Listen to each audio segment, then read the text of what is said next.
اعوذ باللہ من الشیطان الرجیم بسم اللہ الرحمن الرحیم سورۃ نساء آیا 7۔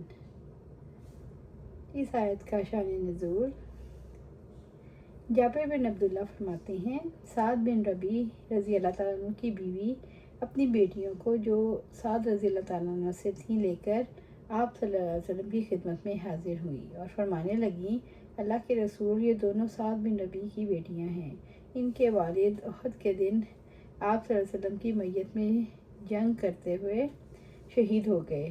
ان لڑکیوں کے چچا نے سارا مال اپنا قبضے میں کر لیا ہے اور ان کے لیے کچھ نہیں چھوڑا۔ ان کے نکاح تب ہوں گے جب ان کے پاس مال ہوگا۔ آپ صلی اللہ علیہ وسلم نے فرمایا، اللہ تعالیٰ اس بارے میں فیصلہ فرمائے گا۔ اس پر یہ آیت میراث نازل ہوئی۔ تو آپ صلی اللہ علیہ وسلم نے ان کے چچا کو پیغام بھیجا اور فرمایا، سعد کی دونوں بیٹیوں کو 2/3 اور ان کی والدہ کو 8واں حصہ دے دو، اور جو باقی بچے وہ تیرے لیے ہے۔ وَلِلنِّسَاءِ نَصِيبٌ مِّمَّا تَرَكَ الْوَالِدَانِ وَالْأَقْرَبُونَ مِمَّا قَلَّ مِنْهُ أَوْ كَثُرَ۔ اور عورتوں کے لیے بھی اس میں سے ایک حصہ ہے جو والدین اور قریبی رشتہ دار ترکے میں چھوڑ جائیں، اس میں سے جو تھوڑا یا زیادہ ہو۔ یہاں اللہ نے مردوں کے ساتھ عورتوں کے حصے کا تذکرہ کیوں کیا؟ اللہ نے مردوں کے ساتھ عورتوں کے حصے کا تذکرہ اس لیے کیا کیونکہ اسلام سے پہلے عورتوں اور چھوٹے بچوں کو وراثت میں سے حصہ نہیں دیا جاتا تھا۔ اس آیت میں اللہ تعالیٰ نے انہیں حصہ دار ٹھہرایا۔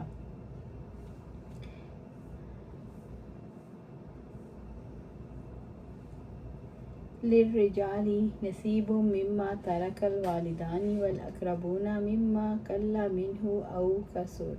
مردوں کے لیے ایک حصہ ہے جو والدین اور قریبی رشتہ دار ترکے میں چھوڑ جائیں، اس میں سے جو تھوڑا یا زیادہ ہو۔ اس آیت میں درجہ ذیل احکامات کا پتہ چلتا ہے۔ میراث مردوں کے ساتھ عورتیں بھی حقدار ہیں۔ میراث تقسیم ہونے کے لیے خواہ کتنی ہی کم ہو، تمام وارثوں میں تقسیم ہونی چاہیے۔ نصیب مفروضہ، مقرر کیا ہوا حصہ۔ اللہ تعالیٰ کی طرف سے مقرر کردہ حصہ خواہ عورت ہو یا مرد، چھوٹا ہو یا بڑا۔ سورۃ نساء آیا 8۔ وَإِذَا حَضَرَ الْقِسْمَةَ أُولُو الْقُرْبَى وَالْيَتَامَى وَالْمَسَاكِينُ فَأَرْزُقُوهُم مِّنْهُ۔ اور جب تقسیم کے وقت قرابت دار اور یتیم اور محتاج آ جائیں تو انہیں بھی اس مال میں سے کچھ دو۔ کیا ورثے میں غیر رشتہ داروں کا بھی کچھ حصہ ہے؟ اور جب تقسیم کے وقت قرابت دار اور یتیم اور محتاج آ جائیں تو انہیں بھی اس مال میں سے کچھ دو۔ ابن عباس رضی اللہ عنہ نے فرمایا، کچھ لوگ گمان کرنے لگے کہ یہ آیت میراث کی آیت سے منسوخ ہو گئی۔ نہیں، قسم اللہ کی، یہ آیت منسوخ نہیں ہوئی، البتہ لوگ اس پر عمل کرنے میں سست ہو گئے ہیں۔ ترکے کے لینے والے 2 طرح کے ہوتے ہیں، ایک تو جو خود وارث ہوں، اس کو تو خود دینے کا حکم ہے، عزیزوں، یتیموں، محتاجوں کو تقسیم کے وقت آ جائیں۔ دوسرا جو خود وارث نہیں ہو، اس کو نرمی سے جواب دینے کا حکم ہے، اور یوں کہ میاں میں تم کو دینے کا اختیار نہیں رکھتا۔ وَقُولُوا لَهُمْ قَوْلًا مَعْرُوفًا، ان سے بھلی بات کرو، یعنی ان کو دیتے ہوئے معذرت کر لیں، ان سے محبت سے بات کریں۔ سورۃ نساء آیا 9۔ وَلْيَخْشَ الَّذِينَ لَوْ تَرَكُوا مِنْ خَلْفِهِمْ ذُرِّيَّةً ضِعَافًا خَافُوا عَلَيْهِمْ فَلْيَتَّقُوا اللَّهَ۔ اور لازم ہے کہ ڈریں وہ لوگ جو اگر اپنے پیچھے کمزور اولاد چھوڑ جاتے اور ان کے بارے میں وہ ڈرتے، ان پر لازم ہے کہ وہ اللہ سے ڈر جائیں۔